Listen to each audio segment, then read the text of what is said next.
बातचीत की है हमारे संवाददाता ने, क्या कुछ उन्होंने कहा है आने वाले लोकसभा चुनाव को लेकर, सुनाते हैं आपको। यूपी के प्रदेश अध्यक्ष भूपेन्द्र चौधरी हमारे साथ हैं और चुनाव के इस माहौल में नई तरह के परिवर्तन हो रहे हैं। सर, कल आप ओम प्रकाश राजभर से मिले तो मुलाकात में क्या बात हुई? नहीं, वो अभी भी एनडीए की बैठक से भाग लेकर आए थे। उनका फोन आया था मुझसे मिलने के लिए। मैं आजमगढ़ था तो मैंने बेहतर समझा, मैं उनके आवास पर उनसे बात करने गया था। उनका धन्यवाद मैंने किया कि वो हमारी विचारधारा के साथ और मोदी जी के नेतृत्व में, योगी जी के नेतृत्व में सरकारों ने जो काम किए हैं, हमारे जो एजेंडे हैं डेवलपमेंट के, उसके साथ उन्होंने जुड़ने का निर्णय लिया है, उनके साथ चलने का निर्णय लिया। उनका कदम स्वागत योग्य है। मैं यही कहने उनके लिए गया था।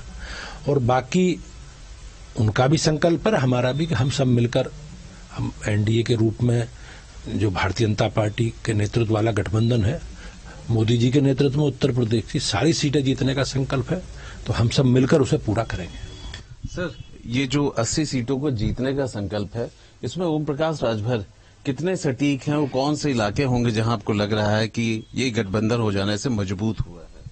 नहीं, पूरे प्रदेश में उनका अपना वोटर बैंक है और उनके आने से भारतीय जनता पार्टी को, मोदी जी के नेतृत्व वाले एनडीए के गठबंधन को निश्चित रूप से लाभ होगा। और मेरे लिए गर्व की बात है कि उन्होंने हमारी योजनाओं के साथ, हमारे डेवलपमेंट के काम और देश के प्रधानमंत्री जी का जो संकल्प है सबका साथ और सबका विकास, और उत्तर प्रदेश के माननीय मुख्यमंत्री जी के नेतृत्व में उत्तर प्रदेश ने जो कुछ संवारने का, सजाने का काम उत्तर प्रदेश को हुआ है, उसके साथ उन्होंने अपनी प्रतिबद्धता दर्शाते हुए पार्टी के साथ काम करने का निर्णय लिया है। तो हम मिलकर अपने सभी एनडीए के साथी मोदी जी के नेतृत्व में चुनाव लड़ेंगे और भाजपा सारी सीटें जीतेगी। इस संकल्प के साथ हम सब लोग मिलकर आगे बढ़ेंगे। आप कह रहे थे कि 23 से ही हम लोगों ने अभियान, वैसे तो साल भर से और पूरे टाइम चुनाव रहता है।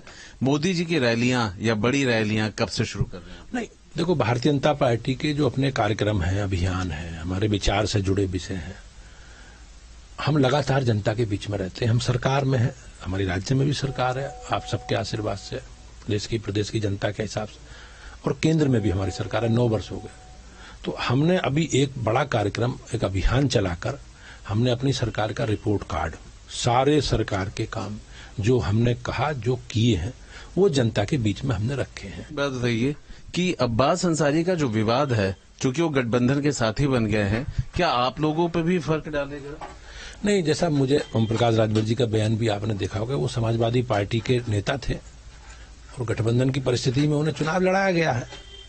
जहां तक उनके खिलाफ दर्ज मुकदमों का विषय है, सरकार की प्राथमिकता में है कानून का राज, और बेहतर कानून के राज के साथ सरकार आगे बढ़ रही है। जो भी अपराधी हैं, दोषी हैं, जिन्होंने अनैतिक काम किए हैं, अनैतिक धन दौलत कमाई है, उनके सबके खिलाफ कार्रवाई जैसी होती रही है वैसी ही होगी। बहुत धन्यवाद।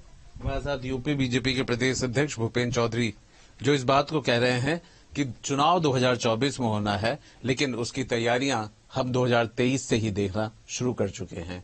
वीडियो जर्नलिस्ट सूफी खान के साथ आलोक पांडे, न्यूज स्टेट, लखनऊ। नोएडा में जिस